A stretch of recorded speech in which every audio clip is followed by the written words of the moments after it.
네, 6.4 위치관계에 대해서 알아보도록 하겠습니다. 위치관계의 학습 목표는 점, 직선, 평면의 위치관계를 이해하는 것입니다.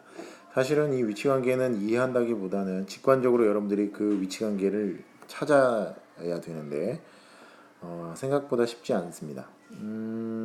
일단 공간에서의 위치관계가 제일 여러분들이 까다로워하는 것 중에 하나인데요. 일단 점과 직선의 위치관계를 보면 이렇게 점을 직선이 지나죠. 이럴 때 우리는 그 점이 직선 위에 있다라고 얘기를 하고, 그 다음에 그 직선이 그 점을 지나지 않을 때 점이 직선 위에 있지 않다라고 얘기를 합니다. 점과 직선의 위치관계에 대한 설명. 점이 직선 위에 있다. 그 점을 직선이 지날 때이고, 점이 직선 위에 있지 않다. 그 점을 직선이 지나지 않는 경우를 말하는 겁니다. 자, 두 직선의 위치관계는 일반적으로 여러분들이 그릴 수 있는 방법으로 그릴 때 그때의 직선의 위치관계에 대해서 이해를 하면 되는데요. 문제는 뭐냐면 평면 위에 있어야 됩니다. 여기 중요한 것이 한 평면 위에 있는 두 직선의 위치관계입니다. 그래서 한 평면에 평평한 평면에 여러분들이 직선을 그리게 되면 이렇게 그릴 수 있는데, 두 직선 L과 M이 한 점에서 만날 때, 그리고 한 평면에서 만나지 않게 그리는 방법은 직선은 계속 뻗어나가는 성질이 있기 때문에 만나지 않게 그리는 방법은 이렇게 평행하게 그리는 방법밖에 없습니다. 그리고 내가 그린 것에 그 위에다 그대로 직선을 그리게 되면 두 개의 직선은 같아지겠죠. 그럴 때 우리는 일치한다라고 얘기를 하고 이렇게 등호를 써서 설명할 수 있습니다. 특별히 그렇게 평행하다라고 하는 것을 우리는 기호로 표현을 하는데, 두 개의 직선이 서로 평행할 때, 한 평면 위에 있는 두 개의 직선이 서로 평행할 때 기호로 L과 M은 평행하다, 또는 직선 AB와 직선 CD가 평행하다, 이렇게 기호로 나타낼 수 있습니다. 그런데 여기에서 중요한 것은 바로 꼬인 위치입니다. 꼬인 위치라고 하는 건 서로 꼬여 있다라는 것을 꼬인 위치라고 얘기하는데, 이 꼬인 위치를 어떻게 설명할 것이냐인 겁니다. 이거는 공간에서의 두 직선의 위치 관계입니다. 자, 첫 번째 공간, 즉 평면도 공간의 한 부분이기 때문에 평면에서의 두 직선의 위치 관계를 그대로 설명합니다. 즉, 한 평면에서 두 개의 직선이 한 점에서 만날 때, 한 평면에서 두 직선이 만나지 않을 때, 이 두 개의 경우는 평면입니다. 한 평면 위에 있습니다. 자, 꼬인 위치는 지금 그림처럼 평면 위에 있는 한 직선 M과 이 평면의 한 점이 만나는 이 직선, 이 두 직선이 이렇게 되는 경우인데, 한 평면 위에 있지 않습니다. 지금 무슨 얘기냐면 동영상에서도 보겠지만 이렇게 직육면체가 있을 때, 직육면체가 이렇게 있죠. 있을 때 요 직선과 요 직선 만나죠. 요 만납니다. 요 직선은 평행하죠. 이렇게 만나거나 평행하는 것은 반드시 한 평면 위에 있는데, 요 직선입니다. 이 직선. 이 직선하고 이 직선이 과연 어떤 관계냐라는 건데, 이 두 직선의 위치 관계를 우리는 꼬인 위치에 있다라고 얘기합니다. 자, 그럼 꼬인 위치에 대한 설명은 제일 중요한 게 바로 이겁니다. 두 직선이 서로 만나지도 않고 평행하지도 않을 때, 공간에서입니다. 두 직선이 서로 만나지도 않고 평행하지 않을 때 두 직선을 꼬인 위치에 있다라고 얘기를 합니다. 꼬인 위치는 두 직선은 절대 한 평면 위에 있지 않게 됩니다. 그래서 모서리 AB와 만나는 모서리는요. 모서리 AB와 만나는 모서리는 AB와 만나는 모서리잖아요. 그래서 모서리 AB와 만나는 모서리는 선분 BC 또는 모서리 BC, 선분 B, 선분 AD, 선분 AC, 이렇게 설명을 하면 되고요. 그 다음에 모서리 AB와 평행한 모서리, 모서리 AB와 평행한 모서리를 찾아보면, 자, 한 평면 위에 있어야 됩니다.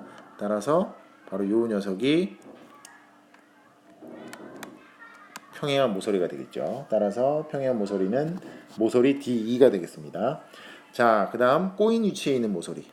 자, 1번, 2번에서 했던 방식을 이용한다면 만나는 모서리와 평행한 모서리를 뺀 나머지 녀석들이 바로 꼬인 위치가 될 겁니다. 지금 우리가 찾은 게 AC, BC, AD, B, 그 다음에 평행한 모서리 이렇게 찾았죠? 색칠되지 않은 녀석들 EF, DF, CF, 이 세 녀석은 만나지도 않고 평행하지도 않는 모서리입니다. 이런 모서리들이 바로 꼬인 위치에 있는 모서리가 되겠습니다. 자, 그러면 공간에서 직선과 평면, 평면과 평면 사이의 위치 관계는 어떤 경우가 있는가라고 했는데 똑같습니다. 직선의 확장이라고 생각하면 되고요. 직선이 평면에 포함이 되는 경우, 그러니까 이 직선을 평면이 지나가는 거죠. 점을 직선이 지났던 것처럼 무수히 많은 직선이 모여서 평면을 이룬다고 했으니까 이 직선을 이 평면이 지나가는 겁니다. 그렇죠? 포함되는 경우, 한 점에서 만나는 경우, 만나지 않는 경우, 평행한 경우입니다. 그래서 직선 L과 평면 P. 보통 평면은 평면 플레인의 첫 글자를 따서 P라고 표현을 하는데요. 직선 L과 평면 P가 서로 평행하다. 네, 이렇게 기호를 나타냅니다.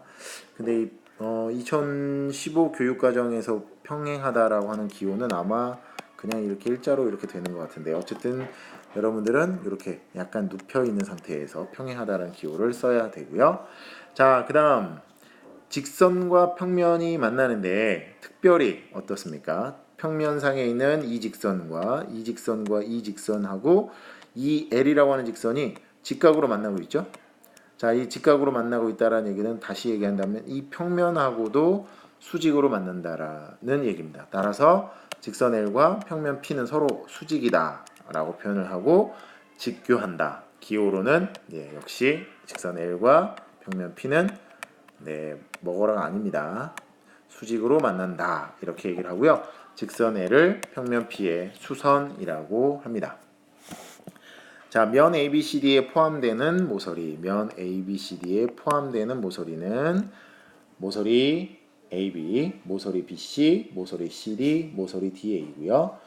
모서리 AE와 한 점에서 만나는 면, 모서리 AE는 여기 있는 요 모서리입니다. 요 AE와 한 점에서 만나는 면, 한 점에서 만나는 면입니다.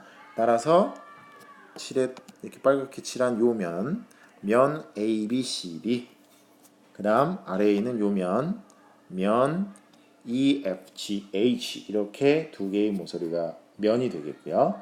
면 ABCD와 평행한 모서리, 면 ABCD와 평행한 모서리. 자, 요 ABCD와 평행한 모서리는 자, 어떻게 찾아요? 면 ABCD에 있는 직선하고 평행인 녀석들을 찾아봅시다. AB하고 평행한 EF, BC하고 평행한 FG, CD하고 평행한 GH, AD하고 평행한 EH들이 아마 면 ABCD와 평행한 모서리가 될 겁니다. 모서리 AB와 수직인 면은 AB와 수직인 면은 면 BFGC. 여기는 요 면이고 뒤에 있는 면 AEHD가 될 겁니다. 자, 이제 마지막으로 평면과 평면 사이의 위치 관계인데요. 공간에서 두 평면의 위치 관계는 직관적으로 여러분들이 보는 것처럼 교선이 있죠. 면과 면이 만나서 생기는 교선. 이렇게 한 직선에서 만나는 경우, 평행하는 경우, 일치하는 경우가 되고요. 평행하는 경우는 역시 직선이 평행하고 직선과 면이 평행했을 때처럼 이렇게 기호를 쓰면 되겠습니다. 자, 그래서 면 ABC와 면 ADEB의 교선, 면 ABC와 면 ADEB의 교선은 모서리 AB가 되겠죠. 그리고 면 BEFC와 만나는 면은 면 ABC, 면 ADEB, 면 DEF, 면 ADFC가 됩니다. 마지막으로 면 DEF와 평행한 면은 면 ABC 이 녀석이 되겠죠. 자, 이렇게 해서 위치관계에 대한 설명을 모두 마치도록 하겠습니다.